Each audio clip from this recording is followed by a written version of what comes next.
الحمد للہ رب العالمین الصلاة والسلام علی سید الانبیاء والمرسلین اما بعد۔ آج ہم دو حدیث پاک جو ہیں وہ سماعت فرمائیں گے۔ ایک حدیث پاک پانی پلانے کے بارے میں سرکار کا کیا ارشاد پاک ہے، پانی پلانے والا کب پیے، یہ معاشرے کی بہترین اصلاح میرے آقا صلی اللہ علیہ وسلم نے ارشاد فرمائی ہے۔ سیدنا ابو قتادہ رضی اللہ تعالیٰ عنہ سے مروی ہے، نبی مکرم نور مجسم شاہ بنی آدم رسول محتشم صلی اللہ علیہ وآلہ وسلم ارشاد فرماتے ہیں، ان ساقی القوم آخرہم شربا، یعنی قوم کو پانی پلانے والا سب سے آخر میں پیتا ہے۔ تو صحیح مسلم شریف کتاب المساجد حدیث پاک نمبر 681 اور صفحہ نمبر 344۔ تو یاد رکھیے، قانون یہ ہے، اصول یہ ہے کہ پلانے والا بعد میں پیے اور کھلانے والا بعد میں کھائے۔ ہم ہیں پلانے والے، اس لیے ہم تمہارے بعد میں پئیں گے۔ اچھا، خیال رہے کہ رب تعالیٰ کی طرف سے قاسم پیارے آقا صلی اللہ علیہ وسلم تھے، اور تا قیامت سرکار دو عالم صلی اللہ علیہ وسلم ہی ہیں۔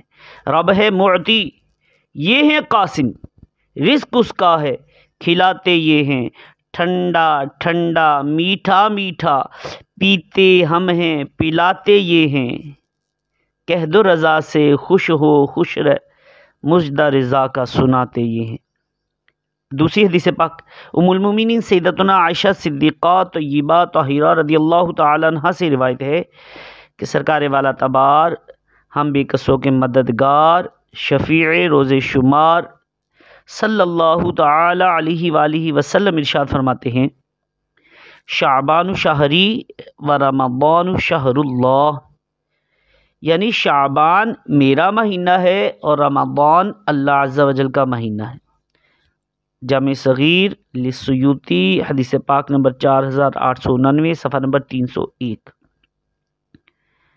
تو رحمت عالم نور مجسم صلی اللہ علیہ وسلم نے شعبان کو اس لیے اپنا مہینہ ارشاد فرمایا کہ آپ صلی اللہ علیہ وسلم اس مہینے میں روزے رکھا کرتے تھے، حالانکہ یہ روزے آپ صلی اللہ علیہ وآلہ وسلم پر واجب نہیں تھے، اور رمضان المبارک کو اس لیے اللہ پاک کا مہینہ ارشاد فرمایا کہ اس نے اس مہینے کے روزے مسلمانوں پر فرض کیے ہیں۔ تو الحمدللہ یہ رمضان المبارک کا مہینہ ہمارے اندر جاری و ساری ہے، تو اس کی برکتوں سے مالا مال ہونا چاہیے۔ یہ ہمارے رب کا بھی مہینہ ہے اور ہمارے اوپر روزے فرض ہیں۔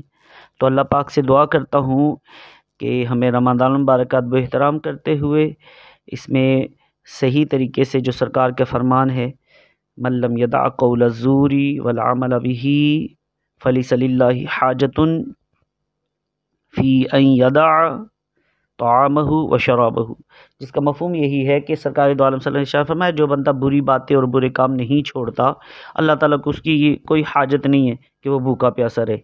تو اللہ پاک ہمیں جھوٹ، غیبت، چغلی، بدنگاہی جیسے گناہوں کی بیماریوں سے بھی شفا عطا فرمائے، اور رمضان مبارک کا اس کا ادب و احترام کرتے ہوئے پورا کرنے کی توفیق عطا فرمائے۔